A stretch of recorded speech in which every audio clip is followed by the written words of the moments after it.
How can we work together? Before you say anything, I don't want free, I don't want discount, I want your name, I want your logo, and that's it. There's even books out there right now that are like how to be a film teacher, and the first thing it talks to you about is history, because they're already creating at that point. They're doing something, they're telling their stories, and that's the key, and that's where teachers are screwing it up. In today's conversation of the LUMIX Creators Podcast, we have a special guest joining us today, Andrew Roberts, and we're going to be sitting down and talking about how LUMIX is supporting the next generation of filmmakers coming up to kind of show them the path towards, what does film look like in the future. Now, Andrew has been a LUMIX Ambassador for the past few years, and he's been in the education space for the past 17 years, and in the media space for the past 30. Now, today we're going to be kind of diving into talking about how LUMIX has been partnering up with him and the school, and kind of going into that kind of topic of how they've been providing support towards Andrew and just everything that involves, and how he has set up the past 4-year curriculum for his students at the school. But without further ado, Andrew.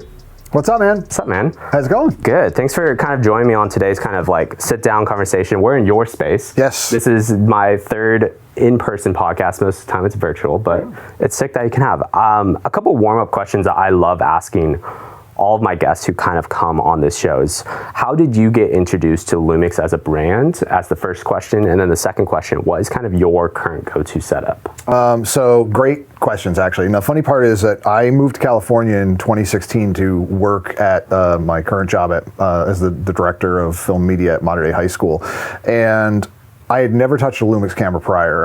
I had used other brands in video and in stills, never touched a LUMIX. We inherited one from a colleague. It was a GH5. So I told my supervisor at the time, hey dude, I'm taking this for the weekend, I'm going to the desert, and I'm gonna shoot, and I wanna see what you guys are all hyped about.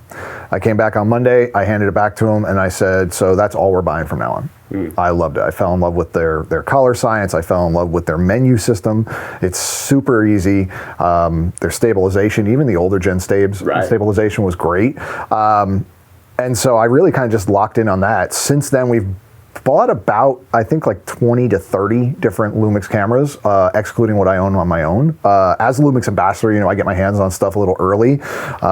I am a bit jealous of your world because you got the brandy new one, and I have not gotten my hands on that one yet with the S1R2, but looking forward to that. But what I use now is my S5 2X. That's my primary go-to. Yeah. If I'm using sticks, I still have my S1H because it's, super powerful. And baby Vericam, right? Yeah. And so if I'm just shooting on sticks, I do that. But for any of my handheld stuff, I do the S5 2X. I'll be shooting that actually with an event today that I'm doing. Yeah. The S5 2X is definitely, I think, a camera that's like designed as a content creator's camera, but more specifically, that camera with the price point at it's at, with the features that it has like extremely so rich for like $2,000. Actually, it's less than $2,000 now, which as you get older, that's not crazy amount of money, but like but with what that camera has is like extremely capable for what it can do. Like 6K open gate, you have 24 frames a second,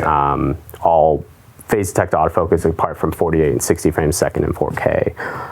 Now I'm curious, since you recently became a LUMIX Ambassador, right? Like 2 years ago or so? About 2 years, yeah. So I'm curious to hear kind of what that perspective looked like, because a lot of the ambassadors that I get to talk to in this type of format tend to be like in the film industry, they're filming stuff, but since you're coming from a teacher's perspective and coming to the LUMIX Ambassadors team as an education person, what was that approach of becoming a LUMIX Ambassador, and what do you specifically even do for LUMIX? It was interesting because with my students, one of the things that I love doing is being able to get the best gear in their hands as possible. So it's going to be almost 4 years now, I approached LUMIX at NAB, and I basically walked up to them and said, hey, I am a strict LUMIX shooter. Here's what I do. Here's the school that I come from. We have a really strong pedigree in athletics, so that's where most people know us from. I said, we're building this arts program up. How can we work together? Before you say anything, I don't want free, I don't want discount, I want your name, I want your logo, and that's it. And they looked at me like, okay, what's the catch? And I said, there is no catch. I just like your gear and I want to work with you and I want my students to get better gear. And I want it to be easier for them to understand and get that. So that started us down a path. And then as it got further down, we started talking about curriculum. It turns out that some of the people at LUMIX were doing the same research that I was in curricular development for students. Because the funny thing is, there's even books out there right now that are like how to be a film teacher, and the first thing it talks to you about is history. These kids live their lives in 30 to 60 seconds. Yeah. Right? You can't do a 45-minute lecture on the value of, D.W. Griffith's Birth of a Nation as an abhorrent film, but it still did this because it taught us cutting on action, right? They're just going to tune out, right? So there was no curriculum based around what our students learn today and how they learn. So LUMIX loved that idea. I sat down, I wrote my first year curriculum up for them, and I just modified it. And it was really cool because we had just hired a new teacher, a guy named Kenny Connolly. And Kenny had never taught a day in his life. He got hired, and my supervisor sat me down, and she said, you have 2 weeks to make him a teacher. I went right on. So I handed him my curriculum. I said, do me a favor, just teach it verbatim for at least the first semester. Don't change anything, don't do anything, just teach this. And that was my litmus test, and it worked out well.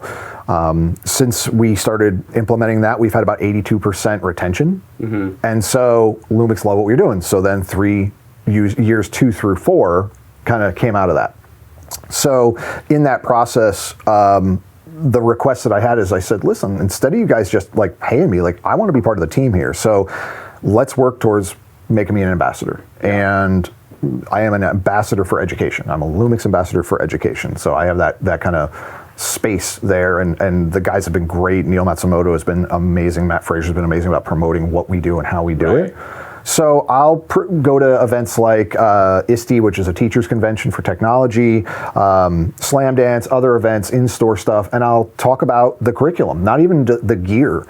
And it's funny, I'll meet the guys up at NAB, and even if I'm not working, I'll get into a conversation with somebody, and there I am selling a camera. Yeah. I've literally whipped my backpack around and been like, well, here's the G9 II, because somebody else is using the demo model. So here's the G9 II. Take it and run around and play with it, and Matt Frazier's like, you're doing this better than we are right now. Like, go ahead, knock yourself out, right? So it's really what it came down to. And my perspective is I'm not, if you see me at an event, you see me at a convention, you're not going to see me bounce like client to client to client to company to company to company, because that's not who I am. I don't care to use their stuff. I use what I like, and I have my reasons, and I want to bring that in. And LUMIX was the first one, and they've been amazing supporters of my team and of my students, and I love working with them because of that, because they don't sell the curriculum.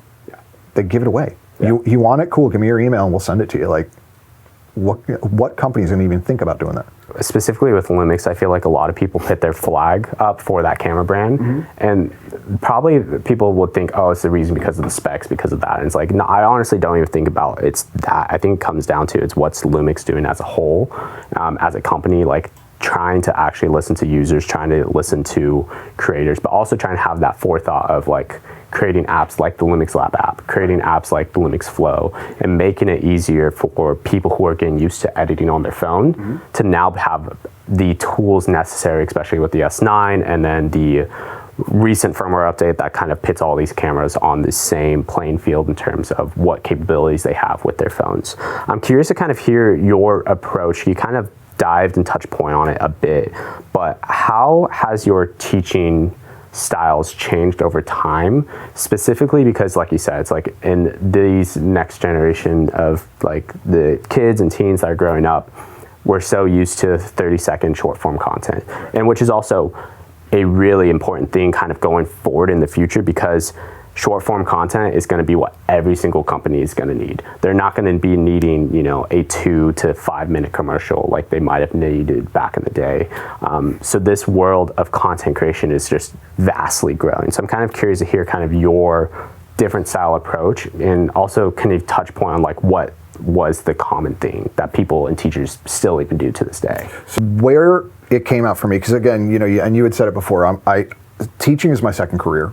And so I never went to a formal teaching school. I never got a degree in teaching until my master's. And and I'd worked, since I was 17 years old, graduated high school, and I started working in entertainment, and I never stopped. My first degree is in technical theater, technical administration, and so when I became an instructor, I just approached it the same way that I was taught, right? My father was a machinist and an inventor and an old school guy. I was welding when I was 5, and so I kind of took that mentality and just threw it into my teaching. And so for me, what I was finding and what I was looking at is, all the books, all the curriculum, and it doesn't matter if it's at the high school level or the college level, is that we were seeing that it hadn't changed. So people are writing books on how to teach students today, and they're using the same things that they were taught in the 90s. Right. So I graduated high school, believe it or not, in 1993. I mean, it's like the Stone Age at this point, I think, right? And the things that I would have been taught then on film and on, getting into mini DV and all that stuff are the same thing that we're being taught in so many schools today. Right.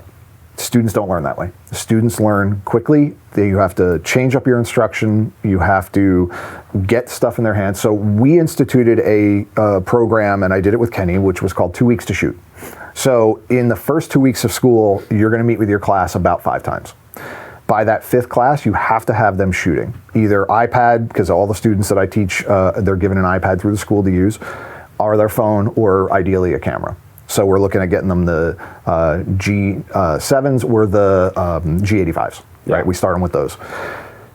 What they're going to shoot is going to be crap, let's be honest, because they don't know what they're doing, right? They're gonna miss focus, they're gonna move when they shouldn't, all that stuff, but they've shot something. Once we did that, we found that our retention rate jumped to 82%, staying between years 1 and years 2 and 3. And so we had that on paper data that said, here you go, getting kids working, getting kids doing something first and fast allows them to really feel like what the industry is, right? And so then you can build off of that. Because they're already creating at that point. They're doing something. They're telling their stories, and that's the key. And that's where teachers are screwing it up. Yeah. And that's where the American school system has cheated our kids, is that we feel like we've guardrailed them, and that we have to do everything within those guardrails. And it comes from everything from, and forgive the soapbox here, but it comes from everything from the Common Core teachings to the regular core classes, and this mentality that our kids have to be perfect. It's A or failure, and there's nothing in between, right? When you teach to content, when you teach the kids to tell their stories, because their stories are important. Their stories are different than mine, different than yours. You're a lot younger than me. Your story is different than mine. You live in a world, and you create in a world that is vastly different than the world that I create in. And that's important.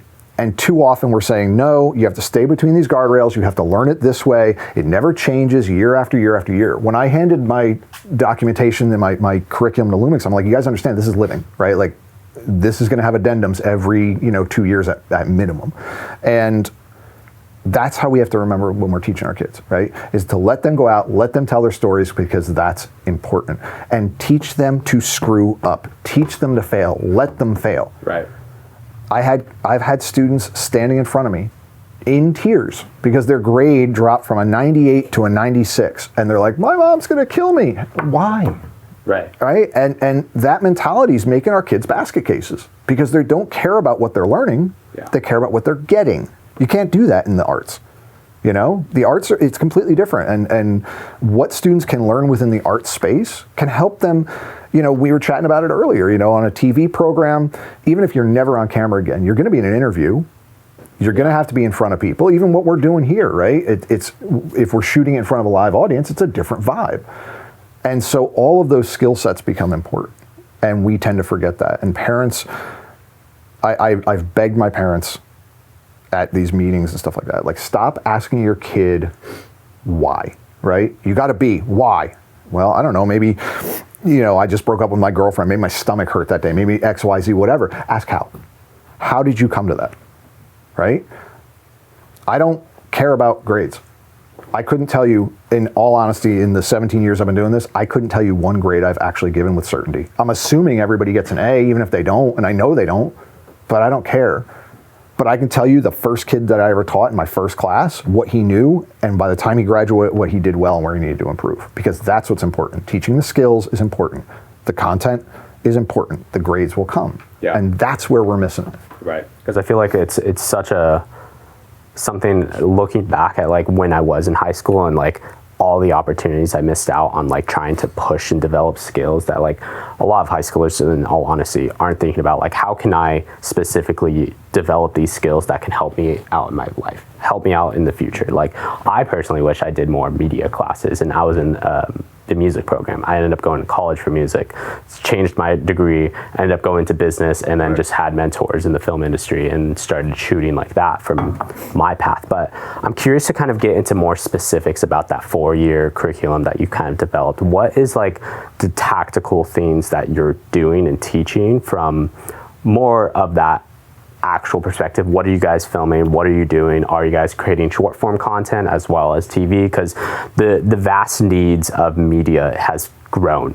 exponentially. Yep. It's like all my like commercials that like I get paid a lot of money to create for are all for vertical format now. Yep. Like, it's rare, like I do have like, it's like horizontal and vertical format where it's like I'm producing for a TV commercial, but I'm also need to be producing for short form vertical content at the same time. So I'm kind of curious, what from a tactical perspective are you actually doing in so that? We start out in the first major assignment that the students have in the first levels, because we teach a kind of a split curriculum, for lack of a better term, where the first semester for the first year is the same content, whether or not you're on the TV side or the filmmaking side.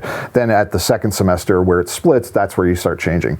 So we really look at getting the first project done, which is for something called Red Ribbon Week. Now, I'm from New Jersey originally. I had never heard of this before, but it's a big thing in California. And so it's an anti-drug PSA. And so all the first year students work to creating this 30 to 45 second PSA. So we start them out with short form content, right? Because that gives them that ability to write and produce. And again, our instructors will, Kenny and I will work with the students, we'll help them with the edit, because they're not at that point. We can't just toss them into Premiere head first and expect them to swim. Right. So we'll work with them on that kind of stuff. Then that's really the first big piece that we do, the first project, and then we kind of expand out from there. And then what that gets to is now in my Honors 3 and Honors 4 classes for film, we're producing this year, we have our inaugural Film Fest. And all the classes in the filmmaking side of things have to produce a film for it. They have to have one that's submitted. And for the Honors 3 and Honors 4, theirs were longer form, so they're 15 to 20 minutes. And then going into their final, we're probably looking at 20 to 30.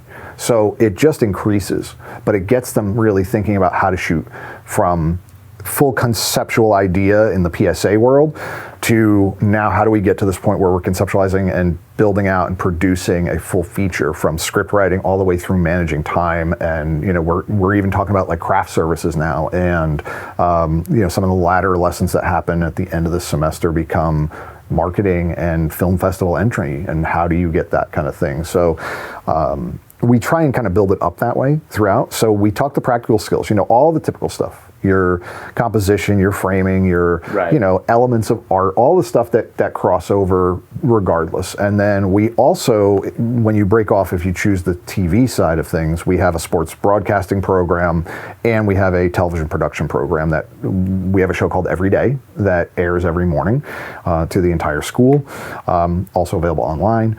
And it's full student produced. They write the stories, they shoot it, they are the anchors. At most, what I do is basically a final edit and toss it up into the server to air. Right. And so we give them those kind of courses.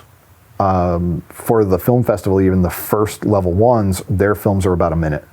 Level 2s become 2 to 5. Now you're at level 3, 4, and you're in long form. Yeah. And I feel like that's so valuable to actually get your hands on. It's like the fastest way you're going to become good at anything is failing multiple times until you get progressively get better and better. For myself, I know producing YouTube and doing now 2 videos or so a week for long form content is ended up progressing my skills exponentially, especially when I was starting out when I was 16. Now, as we're kind of landing the plane here in today's kind of conversation, I'm curious, I have one more last question for you, but I'm curious to hear, where do you want people to check you out on this podcast? Where can they see your work? Where do you want to send? There's a couple different ones. So LUMIX in there, it's odd. It's in their LUMIX store part of their webpage. There's a whole story that they wrote about us and our program, so they can check that out there. My Instagram is film_photo_teach, and so they can go there and see some of the stuff that I do. Admittedly, I I think we need to chat like offline about how you do this, because I'm terrible with social media. Another LUMIX ambassador, Ben Staley, I was telling him, I'm like, I'm just so amazed at how much content you put out. He's like, really? I feel like I'm lazy. I'm like, well, that makes me like dead. Like I'm like comatose. So, but yeah, film_photo_teach. And then again, the school I teach at is Mater Dei, MATERDEI.org. So you can go there and learn some more about what we're doing. And they have some Instagram accounts that'll be tagged through there. That's kind of the last and final question for today's episode. I'm curious, what do you think the other film industries and other teachers should be implementing? I know we've kind of touched points on it, but what are you hoping that people are going to be doing for our next generation of filmmakers more? I really think that we need to tailor the practical to the student, right? There's no sense in teaching them history as a freshman in high school when they're going to turn around and teach that again. Nothing depresses me more than when one of my students that I sent from here with a skill set that I know they can do it goes to college and they come back at that semester break and I'm like, right on, man, what gear were you working on? What was your rig? And they're like, I didn't touch a camera. Okay, why? Oh, well, we don't even get to shoot until we're juniors. It's like, well, what the heck are you doing then? Like, that's not teaching you to be a filmmaker. That's teaching you how to learn about film, right? And so if there's one thing that I would say is give your kids cameras, get them out shooting, let them screw it up, let them understand it, let them figure out certain elements of it and guide them. Don't hand it to them, guide them. And that's where I think that too many people are just making that mistake. Let them go out and create the way that they need to create and find the validity in YouTube, in TikTok, in those short form things and not worry about, whether or not we're keeping it in those guardrails, because no longer do those guardrails stay straight, right?